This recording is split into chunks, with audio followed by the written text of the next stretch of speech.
السلام علیکم دوستو، کیسے ہو؟ امید ہے کہ سب خیریت سے ہوں گے۔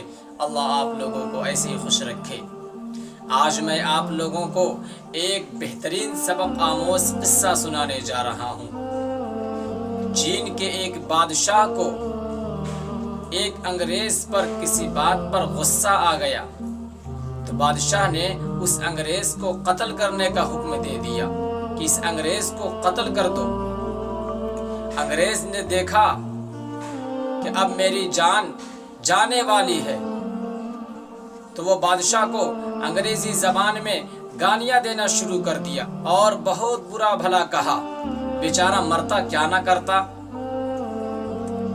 بادشاہ کو انگریزی نہیں آتی تھی، لیکن اس کے ایک وزیر کو انگریزی آتی تھی۔ اس نے اپنے وزیر کو بلایا اور پوچھا کہ یہ انگریز کیا بک رہا ہے اور کیا کہہ رہا ہے؟ تو وزیر نے کہا کہ بادشاہ سلامت یہ کہہ رہا ہے کہ جب بڑے لوگوں کو غصہ آتا ہے تو وہ اپنے غصے کو دبا لیا کرتے ہیں اور مجرموں کو معاف کر دیا کرتے ہیں۔ تو بادشاہ کو اس کی یہ بات سن کر اس انگریز پر رحم آ گیا اور بادشاہ نے اس انگریز کو معاف کر دیا اور اس کو چھوڑ دیا۔ لیکن اسی کے برابر میں ایک اور وزیر بیٹھا ہوا تھا۔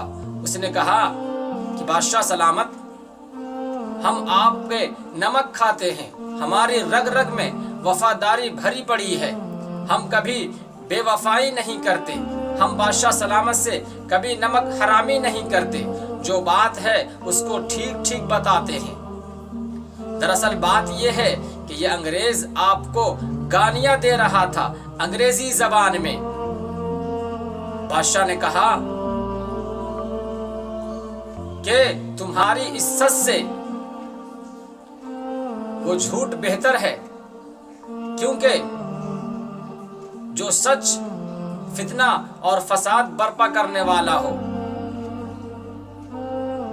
ایسے سچ سے جھوٹ بولنا ہی بہتر ہے، کیونکہ رسول اللہ صلی اللہ علیہ وسلم نے ارشاد فرمایا کہ وہ جھوٹ جو فتنہ فساد برپا کرے، ایسے جھوٹ سے بہتر ہے وہ سچ جو فتنہ فساد برپا کرے، ایسے سچ سے بہتر ہے کہ جھوٹ بول کر آپس میں صلح صفائی کرا دیا جائے۔